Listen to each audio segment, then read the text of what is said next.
Bonjour à tous, je suis très heureuse de vous retrouver pour ce numéro d'Immédiat. Bonjour Jean-Yves. Bonjour Floriane. Alors Jean-Yves, au programme de cette semaine, on reviendra sur l'image médiatique du jour, c'est-à-dire l'affaire Sarkozy. Et puis, notre dossier sera consacré à la fabrique de Glucksmann. Vous allez voir, c'est tout un programme. On n'oubliera pas, bien sûr, les pastilles de l'information, mais aussi le portrait piquant qui sera consacré cette semaine à Apolline de Malherbe. Si vous êtes prêts, eh bien, n'oubliez pas qu'il faut penser à cliquer sur le petit pouce en l'air. N'hésitez pas également à laisser des commentaires, je les lis et j'essaye d'y répondre quand vous avez des questions. Et puis, on va pouvoir y aller cette fois-ci. Un petit point sur la météo gouvernementale avant de commencer notre image. Les médias essayent désespérément de cacher l'absence de gouvernement depuis la nomination de Sébastien Lecornu. C'est le calme plat. C'est le calme plat. Ça fait 23 jours, je crois, aujourd'hui que nous La pétole. Pas de gouvernement on depuis s'en 23 passe, jours. on s'en passe. Oui.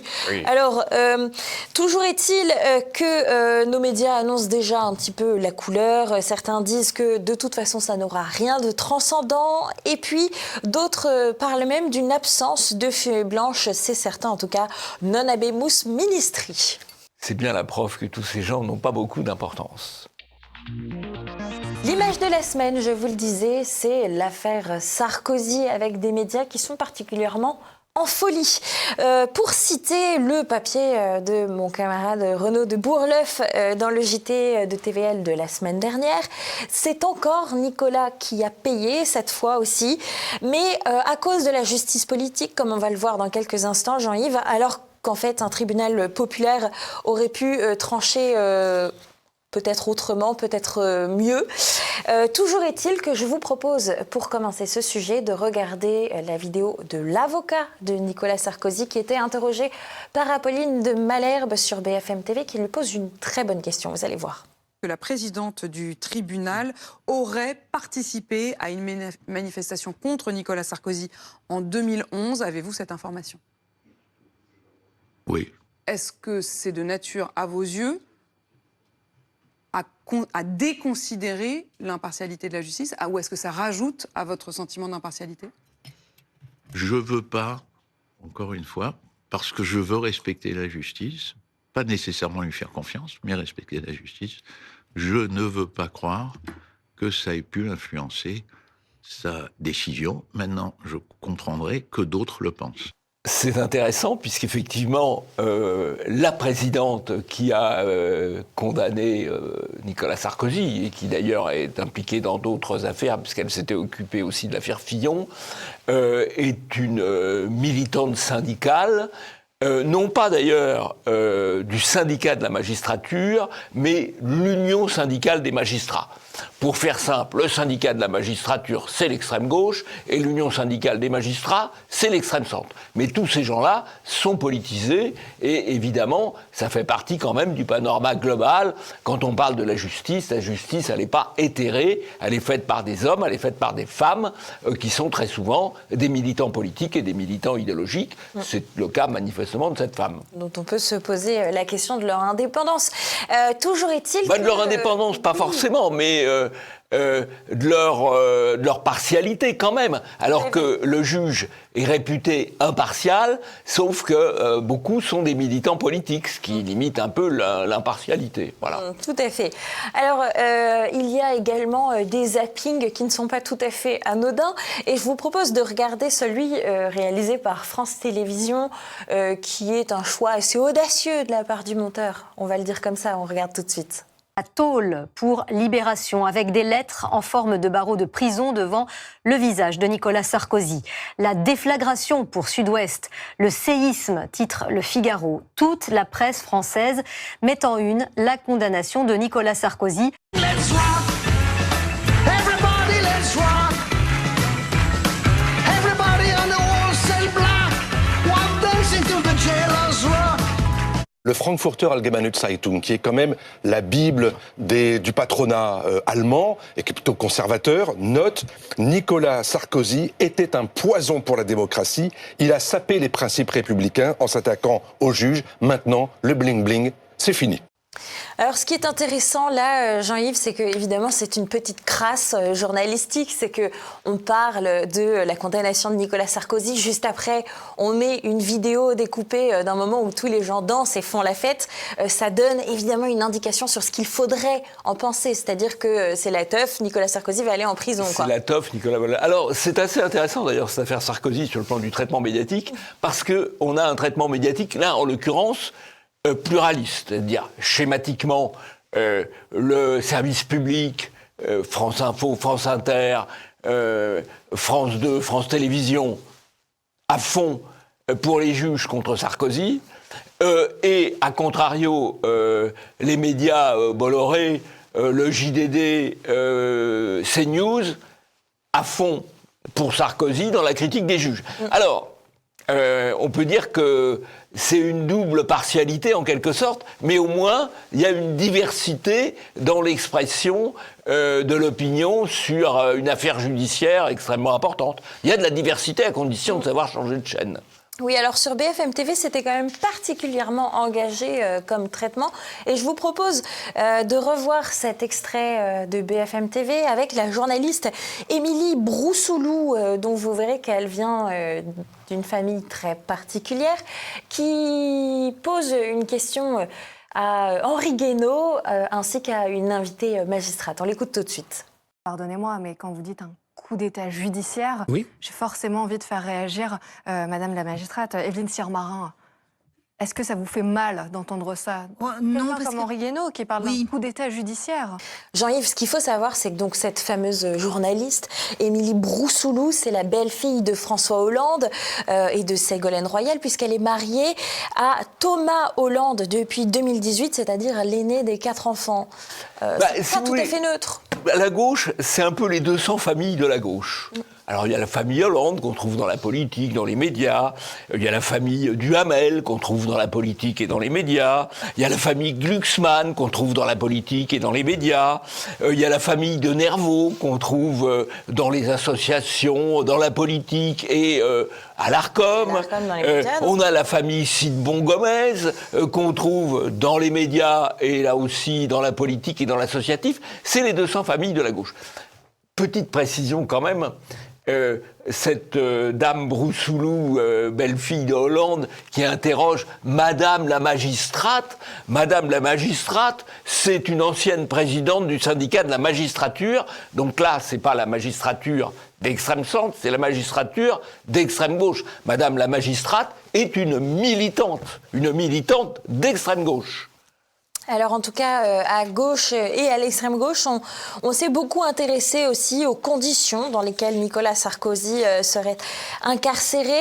Le JDD, lui, a été le premier média dans lequel Sarkozy s'est exprimé, puisqu'il a donné sa première interview post-condamnation dans le JDD, ce qui a provoqué d'ailleurs l'ire de tout un collectif d'avocats qui ont déposé plainte contre Nicolas Sarkozy pour outrage à l'état de droit. Il faut noter également, Jean-Yves, que l'Arcom a été saisi du traitement de la condamnation de Nicolas Sarkozy sur CNews. Vous parliez de diversité tout à l'heure, Jean-Yves. Visiblement, il y a certains propos qu'on ne peut pas tenir sur certaines chaînes. Et c'est-à-dire soutenir Nicolas Sarkozy, ce serait trop. Elle a été saisie, cette instance, cette institution, l'Arcom, par un député LFI, Aurélien Saint-Toul, qui s'est ému en particulier d'un bandeau, nous apprend un article de France Info. Nicolas Sarkozy face à un procès politique, un bandeau qui est sans nuance et sans guillemets. Et alors, ça l'a beaucoup choqué, notre député. Oui, alors, écoutez, quand on fait le procès d'un homme politique sur un sujet politique, quel que soit après le fond du dossier, je ne prends pas parti, je ne prends pas position sur l'affaire du financement ou du soi-disant financement libyen de la campagne de Sarkozy, mais quand un homme politique est accusé et condamné sur une affaire politique, c'est un procès politique. Et si vous voulez, ce qui laisse quand même un petit peu, qui doit conduire un peu à s'interroger, c'est qu'il y a eu l'affaire Fillon. Fillon a été éliminé de la campagne présidentielle de 2017. Marine Le Pen est en train d'être éliminée de la campagne présidentielle de 2027. Entre-temps, on va mettre en prison l'ancien président Sarkozy. Et il y a une affaire Bardella qui sortira. Il y a déjà eu des perquisitions, etc., qui sortira au moment opportun quand on jugera qu'il faut mettre des bâtons dans les roues de Bardella. Donc, difficile de dire que la justice n'est pas en train d'accaparer la politique. Ce qui est quand même préoccupant, indépendamment de ce qu'on peut penser du fond de ces différentes affaires, c'est quand même préoccupant. Ce sont les juges qui ont pris le pouvoir. C'est quand même une réalité que l'on peut dire. Encore une fois, indépendamment du fond. Et dans cette affaire, au fond, on a entendu tous les arguments en faveur de la condamnation de Sarkozy comme en défaveur de la prise du pouvoir des juges. Et on a le sentiment, effectivement, que les proches d'Emmanuel Macron, bien qu'ils aient eux aussi des affaires, sont condamnés un peu moins durement. Ça, c'est une certitude. Il n'y a quasiment que France Culture qui a quand même posé cette question en répondant non, bien sûr, mais la justice est-elle devenue politique ? Le Canard enchaîné a cru diffuser un scoop qui a été repris d'ailleurs très largement par toute la presse, l'Humanité en tête, 20 minutes aussi, mais aussi tous les canards locaux. Le Canard enchaîné, donc Pascal Praud et Nicolas Sarkozy ont dîné ensemble dans un palace parisien à la veille de la condamnation de l'ex-président à 5 ans de prison. C'était bien la peine d'en faire des caisses à l'antenne de CNews sur Thomas Legrand et Patrick Cohen. Alors là, Jean-Yves, est-ce que c'est comparable ? Alors, c'est pas comparable pour deux raisons. D'abord parce qu'on voit très bien dans la vidéo que Cohen est... Complote. Bon, là, on n'a pas de vidéo. En l'occurrence, Cohen, c'est avec l'argent public, sur le service public. Là, c'est une chaîne privée. Et alors, troisième élément, Praud a démenti avoir dîné avec Sarkozy. En tout cas, ce jour-là, on l'écoute. On l'écoute. J'ai lu, par exemple, qu'on avait inventé un dîner avec Nicolas Sarkozy la veille de son jugement, mercredi dernier, dîner auquel j'aurais participé. C'est évidemment faux. Et je précise que je n'ai jamais mis les pieds dans un hôtel qui s'appelle le Peninsula Dubai. Je n'ai jamais mis c'est très bon. Je n'ai jamais mis le pied dans cet hôtel. Mais ce que je trouve fascinant, c'est la reprise. Dans la presse française, c'est que l'Humanité, le Dauphiné, le Nouvel Obs, tout le monde reprend cette information qui a été diffusée dans le Canard enchaîné.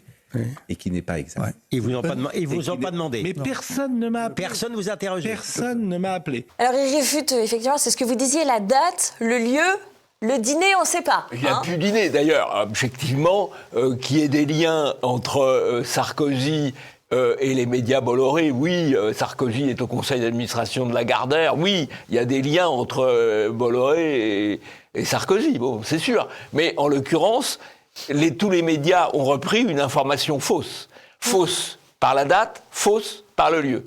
Voilà. Et en plus, sans interroger, effectivement, l'intéressé. On regrette pour Praud, parce que le Peninsula, apparemment, est très bien. Mais voilà. On n'a peut-être pas tous les moyens d'y aller, effectivement, ça c'était le sujet. Et puis il faut se poser la question aussi, parce que vous parliez de lien entre journalistes et politiques. On est en train de découvrir là que Léa Salamé et Raphaël Glucksmann couchent ensemble ou personne ne le sait. Et j'attends une dépêche du Canard enchaîné. Il parle pas politique. Oui, c'est ce que Léa Salamé disait. Et ça nous fait une très bonne transition, parce qu'on passe à notre dossier du jour, qui est justement consacré à Raphaël Glucksmann. Raphaël Glucksmann est en train de rentrer dans le moule de la fabrique de l'opinion. On en parlait déjà dans l'immédiat. Quand Salamé est arrivé aux 20h, on a parlé de Raphaël Glucksmann en tant que son compagnon. Salamé, aux 20h, parle maintenant de Zuckman et l'invite en personne. Donc on parle de Raphaël Glucksmann, puisque c'est son programme, la taxe Zuckman de 2% sur les plus riches. Donc on fait des sondages maintenant qui mettent en avant Raphaël Glucksmann, ce qui fait donc reparler de Raphaël Glucksmann. Maintenant, qu'est-ce qui nous manque, Jean-Yves, pour compléter cette logique ? Eh bien sûr, ça va être des unes de presse en grande quantité, qui vont mettre la figure de Raphaël Glucksmann partout sur leur couverture, et pour que ça s'imprime dans l'esprit des Français. Alors, si vous voulez, c'est très simple. On parle beaucoup de quelqu'un. Après, on interroge sur quelqu'un. Et évidemment, les gens pensent à ce quelqu'un, puisqu'on en a beaucoup parlé. Et on dit, ah ben, vous voyez, c'est lui que les Français veulent. C'est la fabrique de l'opinion. C'est comme ça qu'on a fabriqué Macron. C'est comme ça qu'on fabrique Édouard Philippe. C'est la fabrique de l'opinion. Et on vous le prouve dans l'immédiat. Avec cet article, par exemple, du Huffington Post. Ce sondage explosif de l'IFOP sur la présidentielle 2027 ébranle la classe politique. C'est ce qu'on appelle un titre putaclic. Il faut connaître ce vocabulaire-là. Mais passons, bien sûr, alors ça ébranle la classe politique. Et qui mettons en illustration de cet article? Bien sûr, Raphaël Glucksmann. D'ailleurs, on cite dans l'article le directeur du pôle politique de l'IFOP, c'est-à-dire François Cros, qui dit que c'est un sondage historique. Attention quand même, accrochez-vous, mesdames et messieurs. On a également RTL qui parle de ce sondage en disant que Le Pen et Bardella sont largement en tête, qu'il y a un effritement pour Édouard Philippe, Attal et Darmanin et Bercé, Glucksmann, qui mettons en illustration, là encore parce que les images et les mots, c'est toujours très important. Eh bien, on met Marine Le Pen, on met Édouard Philippe et on met Raphaël Glucksmann, c'est-à-dire pas tout à fait toutes les personnes précitées. Alors, c'est extraordinaire parce que Glucksmann, dans cette affaire, il ne sort même pas second. Les deux, le premier, c'est Bardella ou Le Pen. Ils pourraient d'ailleurs se présenter l'un contre l'autre. Ils seraient en tête tous les deux. Donc, c'est dire. Donc, ça, c'est quand même un premier élément qu'on met un peu de côté. Ensuite, Glucksmann, il n'est pas troisième. Il n'est pas deuxième, plus exactement, le deuxième, c'est Philippe. Mais on met quand même Glucksmann. Et pourquoi Glucksmann arrive à ce score, entre guillemets, historique de 15% dans ce sondage? C'est parce qu'en plus, on a oublié, sans doute une erreur des sondages, de présenter Marine Tondelier. Or, avec sa veste verte, elle aurait quand même fait quelques petits pourcents qu'elle aurait pris à Glucksmann. Donc, on est dans la manipulation sondagière, la fabrique de l'opinion. La classique. Donc, toujours est-il que Place Publique, pourquoi est-ce qu'ils sont heureux qu'on survende leur candidat, Raphaël Glucksmann? Parce que c'est, selon eux, le seul candidat à gauche qui atteint le second tour, ce qui permet en plus d'évincer Jean-Luc Mélenchon, enfin des tas de candidats un peu embêtants. Et effectivement, donc toujours dans les articles un peu putaclic du Huffington Post, ce sondage IFOP pour la présidentielle de 2027 met Marine Tondelier, vous en parliez à l'instant, en colère. Et ce n'est pas à cause de son score. Et oui, et pour cause, elle n'a pas de score dans ce sondage. Elle a raison d'être en colère. Elle a raison d'être en colère. La pauvre. Elle a raison d'être en colère. Alors elle pose la question sur Twitter quand même. Je voudrais vous lire un petit extrait de son tweet. L'opinion, Sud Radio et l'IFOP ont-ils déjà entendu parler des écologistes? Elle rajouterait presque « Allô ?» Non mais... et puis, elle dénonce en conclusion une démocratie malade et qu'il n'est pas acceptable que des instituts de sondage et leurs commanditaires se livrent à des manipulations au moyen de méthodologies et d'hypothèses biaisées, parce que notamment, elle n'est pas très contente de l'échantillonnage de certains groupes sondés, notamment à gauche. Jean-Yves, elle découvre l'eau chaude? Oui, absolument. Comment ça, les sondages montent? Les sondages sont des instruments de fabrication. Voilà. Eh bien, place maintenant aux pastilles de l'information. Revenons cette semaine encore sur l'affaire Claire Géronimi et pour cause, la féministe Anne-Cécile Maillefer de la Fondation des femmes et ancienne présidente de Oser le féminisme quand même, donc une association féministe un peu costaud d'extrême gauche, s'est exprimée sur le procès de Claire Géronimi et de Mathilde, d'ailleurs, dont elle ne cite pas les noms. C'est très intéressant, parce que de toute façon, Mathilde ne s'est pas exprimée publiquement. On rappelle quand même que ces deux jeunes filles ont été violées par un centrafricain qui était sous le coup de 3 OQTF, que les faits se sont déroulés en plein jour dans les quartiers chics de la capitale. Je vous propose d'écouter un peu les propos de cette bonne femme.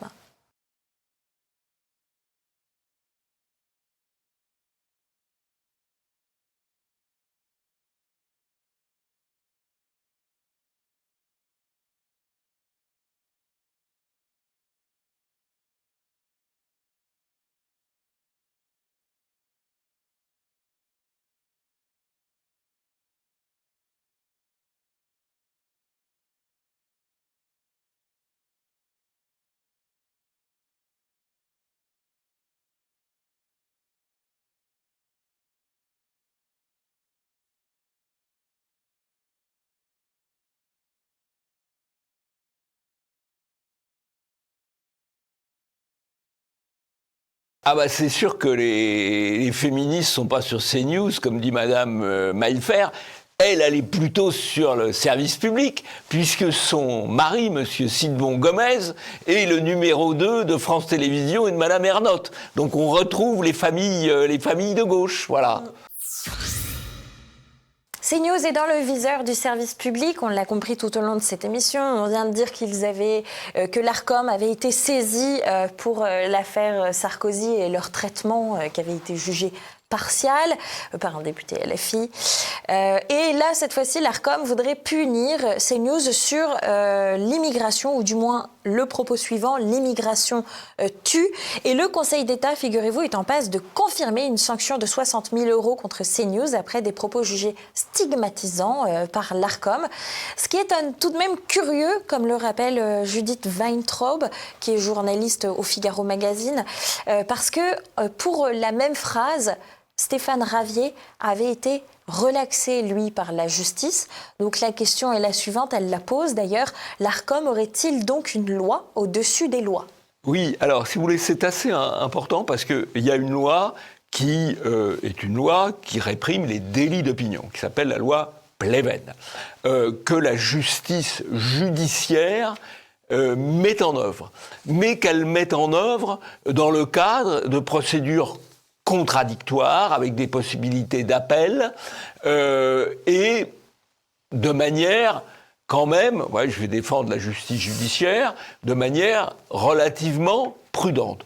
Aujourd'hui, il y a des autorités administratives, comme l'Arcom, couvertes par le Conseil d'État, juridiction administrative, qui vont bien au-delà de l'interprétation que les juges judiciaires se font du délit d'opinion. Donc on a des autorités administratives qui punissent le délit d'opinion que le juge judiciaire ne condamnerait pas au cas particulier. C'est une atteinte extrêmement grave aux libertés, et tous les gens qui parlent d'état de droit sont d'aimables plaisantins quand on voit ce qui se passe dans la réalité par rapport à la liberté d'opinion, mise en cause au cas particulier par une autorité administrative. Une autorité administrative, le président, c'est M. Adjari, qui est un socialiste. Le directeur général, c'est M. Denervaux, qui est marié à une femme qui travaille dans une association immigrationniste de Soros.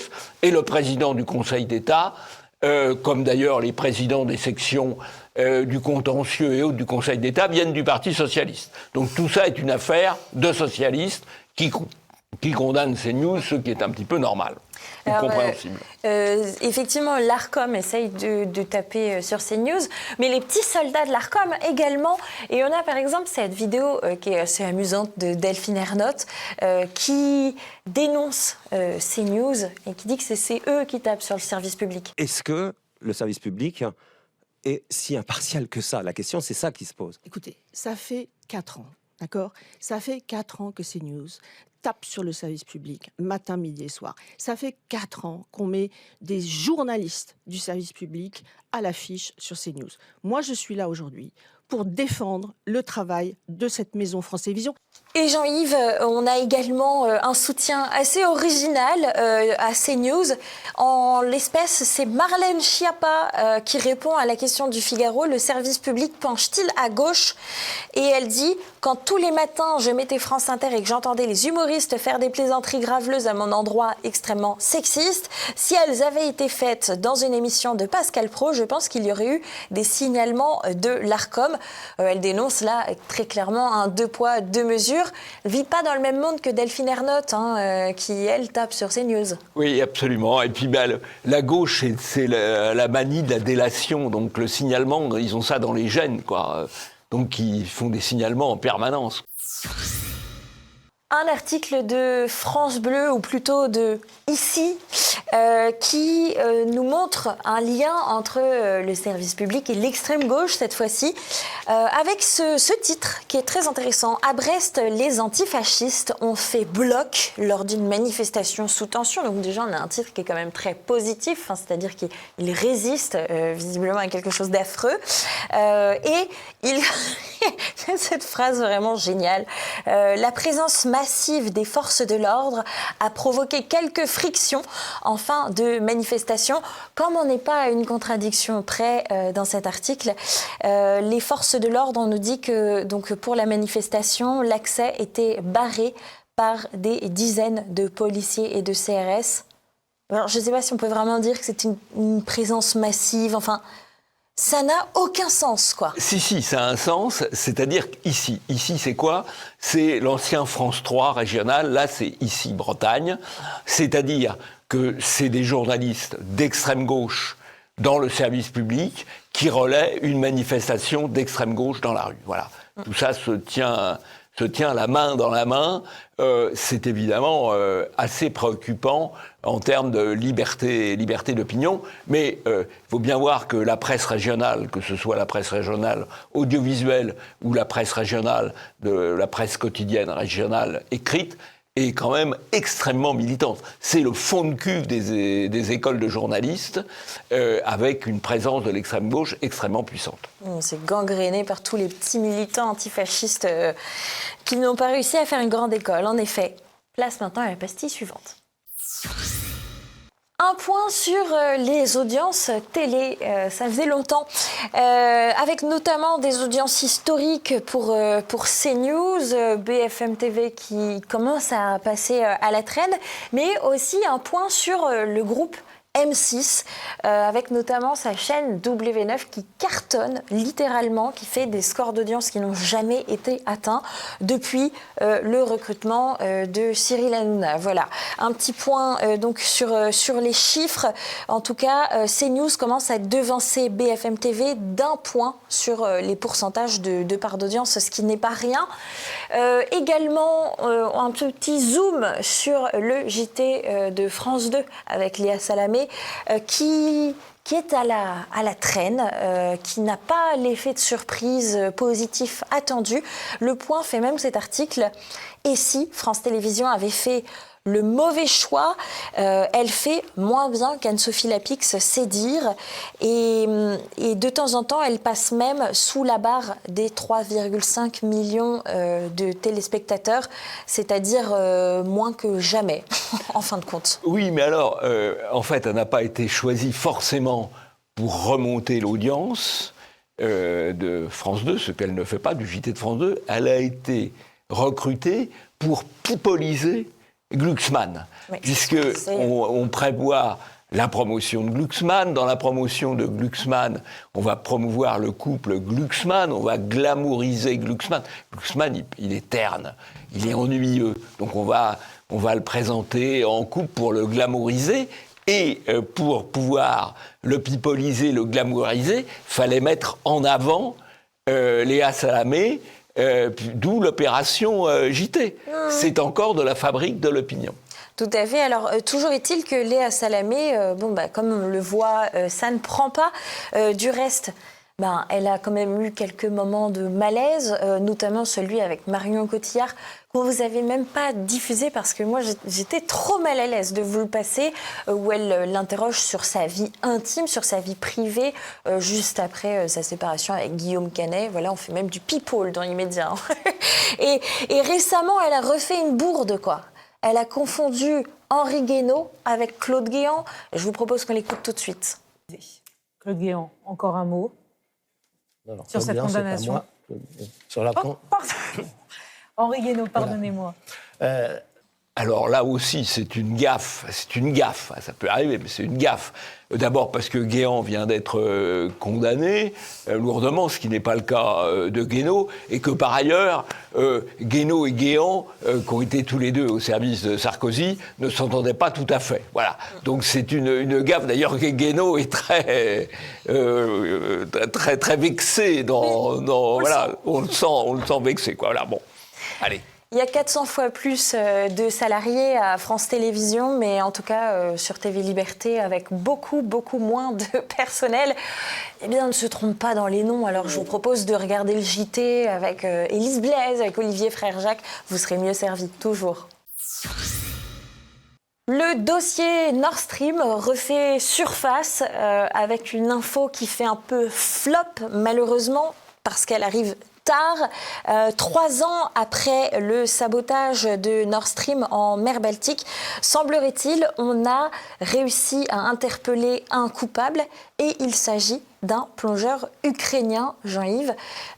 Si on fait une comparaison anachronique, peut-être avec l'affaire des drones, est-ce qu'on ne va pas découvrir de nouvelles choses aujourd'hui dans quelques temps?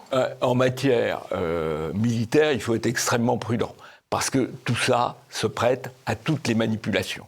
Je rappelle, je l'ai déjà dit, la guerre du Vietnam, l'intervention américaine au Vietnam a été déclenchée quand il y a eu un incident dans la mer du Tonkin, où les Américains avaient accusé la marine nord-vietnamienne de les avoir attaqués, ce qui était exactement l'inverse. Quand il y a eu l'affaire Nord Stream, tous les médias ont dit « c'est les Russes, c'est les Russes, c'est les Russes », alors que c'était leur gazoduc et que c'était contraire à leurs intérêts. Et qu'on a même vu, je crois sur BFM TV, 4 experts qui évoquaient 4 hypothèses différentes qui aurait poussé les Russes à commettre ça. Donc c'est un mensonge absolu. Et là, maintenant, on traite en mi-teinte l'affaire qui a réellement commis cela, plongeur ukrainien ou autre. C'est évidemment une opération de services spéciaux ukrainiens ou occidentaux et pas autre chose. On a vendu sous faux drapeau. On a vendu sous faux drapeau, évidemment. L'affaire des drones, honnêtement, moi, je n'en sais rien.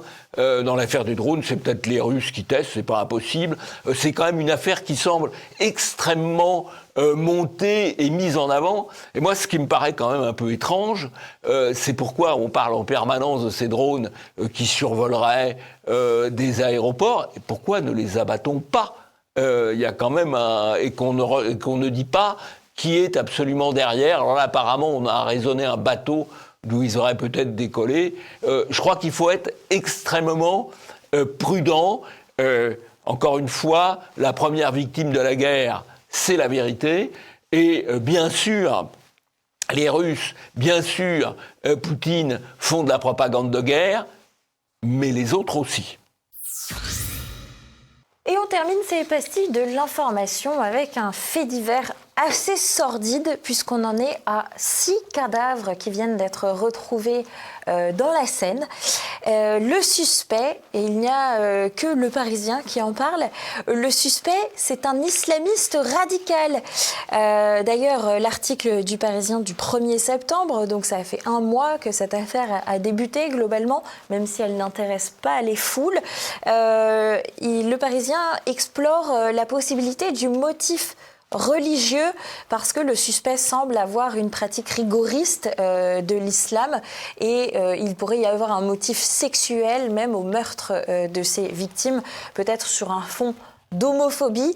C'est du moins ce qui est évoqué par l'expert du Parisien. Ce qui m'a amusé, c'est que le journal de TF1 en parle et il mentionne, un homme étranger, sans spécifier plus que ça, qui est déjà connu pour vol. Il y a un vrai manque de sensationnalisme dans le titre finalement, parce que si on avait rajouté un islamiste radical, ça aurait peut-être attiré un petit peu plus le chaland. Mais peut-être qu'il y a aussi une stratégie. Chut, ne dites pas que c'est un islamiste radical. Cachez-moi ce crime qui a été commis par quelqu'un qui n'a rien à faire chez nous. Et surtout, si vous voulez, ce qu'on appelle le crime raciste est une figure de la propagande de gauche. Et je vais vous donner un exemple. En 1995, il y a 30 ans, à la suite d'une manifestation de la fête des Bleus, Blancs, Rouges, il y avait eu un Arabe qui avait été poursuivi le long de la Seine et qui s'était noyé, qui était tombé, qui s'était noyé. Donc, il n'y avait pas l'intention meurtrière au départ, mais il y avait eu un meurtre.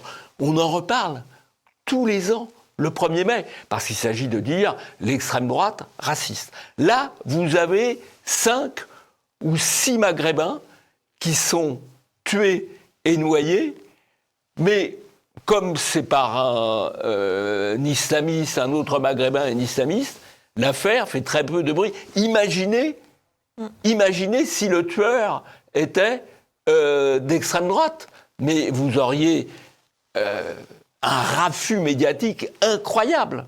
Et évidemment, c'est comme ça aussi qu'on fabrique l'opinion.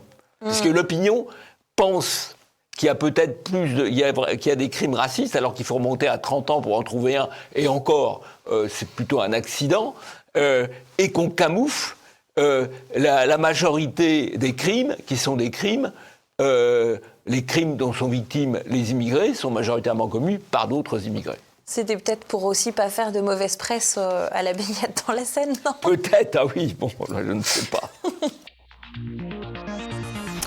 Et voilà, on est à la fin de cette édition d'Immédiat. Merci à tous de nous avoir suivis. Si ce n'est pas déjà fait, n'oubliez pas de cliquer sur le pouce en l'air. N'hésitez surtout pas également à laisser un commentaire. C'est excellent pour l'algorithme de YouTube. C'est vraiment nécessaire. Si vous voulez propulser Immédiat dans l'algorithme, eh bien, il faut mettre des commentaires et cliquer sur le pouce. On ne laisse pas nos téléspectateurs sans rien, Jean-Yves, puisqu'on les laisse avec le portrait piquant d'Apolline de Malherbe. Et sa bonne question à l'avocat de Nicolas Sarkozy qu'on a pu écouter, eh bien désormais, apprenez-en un petit peu plus sur cette journaliste de BFM TV. Merci de nous avoir suivis, à très vite sur TVL et d'ici là, portez-vous bien.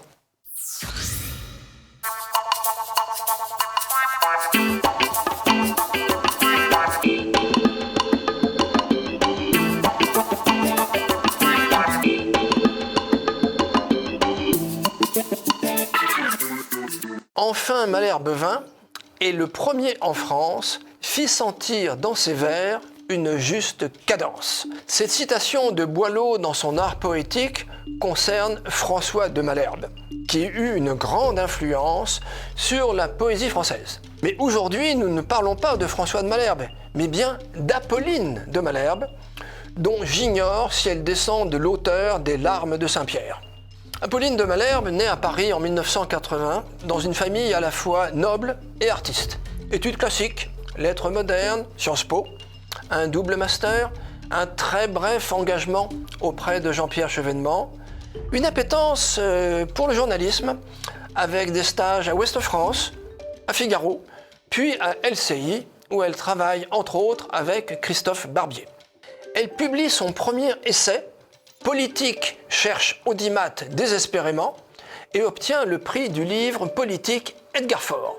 Dans cet ouvrage, elle revient sur le jeu d'acteurs des hommes politiques sur les plateaux de télévision et leur proximité avec les milieux du showbiz. Un ouvrage qui arrive à point au moment des élections présidentielles de 2007. Engagée à BFM TV, elle participe à la création de la tribune BFM Daily Motion. Elle est envoyée par BFM en 2008 à Washington pour y créer le poste de correspondant permanent. Elle couvrira notamment l'emprisonnement à New York de DSK, le 11 mai 2011, qui la fera connaître du grand public. Revenue en France, après un bref passage à Canal+, elle revient à BFM comme éditorialiste, puis présente BFM Politique le dimanche. L'élection présidentielle de 2017 lui permet de lancer l'émission « En même temps », une expression empruntée au candidat Emmanuel Macron. Elle aura trouvé le temps d'avoir eu 4 enfants avant de remplacer en 2020 sur RMC Jean-Jacques Bourdin dans sa matinale, sauf pour l'interview du matin. Bourdin, accusé d'agression sexuelle, elle lui succède pleinement en 2022. Un changement de ton qui a du succès. Et l'émission gagne 10% d'audience en un an. Dotée d'un solide caractère et d'une bonne répartie, elle connaîtra quelques passes d'armes avec ses invités. Avec Patrick Cohen en 2015, avec Najat Vallaud-Belkacem en 2016, avec Yann Moix en 2019. La plus connue est celle du 8 février 2022 sur BFM, où elle fait remarquer à Gérard Darmanin, alors ministre de l'Intérieur, son désastreux bilan sécuritaire. Piqué au vif, le ministre répond, je cite, « Votre présentation est très rapide et un peu populiste. Non mais, ne vous vexez pas. Calmez-vous, madame, ça va bien se passer. » Ajoutant, « J'ai regardé votre logo. Je pensais qu'on était sur CNews. Mais non, en fait, on est bien sur BFM TV. » Et furieux, le ministre de quitter le plateau. Un autre entretien en septembre 2023 avec le même se passera plus calmement. J'ai retrouvé une citation, non pas d'Apolline de Malherbe, mais à son sujet. Elle émane d'un certain Abel Mestre, journaliste au Monde. Abel Mestre, qui sévit au service politique, est passé, entre autres, par le groupe La Riposte, qui se présentait, je cite, « ça ne s'invente pas », comme la section française de la tendance marxiste internationale, organisation internationale marxiste de filiation trotskiste et constituée en tendance au sein du Parti communiste français. Ouf! Je vous conseille son portrait sur le site de l'Observatoire du journalisme. Abel Mestre critique le choix d'Apolline de Malherbe de ne pas qualifier le Rassemblement national de parti d'extrême droite. Il y voit, je cite, « le symptôme d'une pratique du journalisme qui se contente du commentaire et de la réaction à chaud, plutôt que du travail de fond sur les histoires et projets des partis. » Fin de citation. Un jugement qui constitue finalement une forme d'hommage.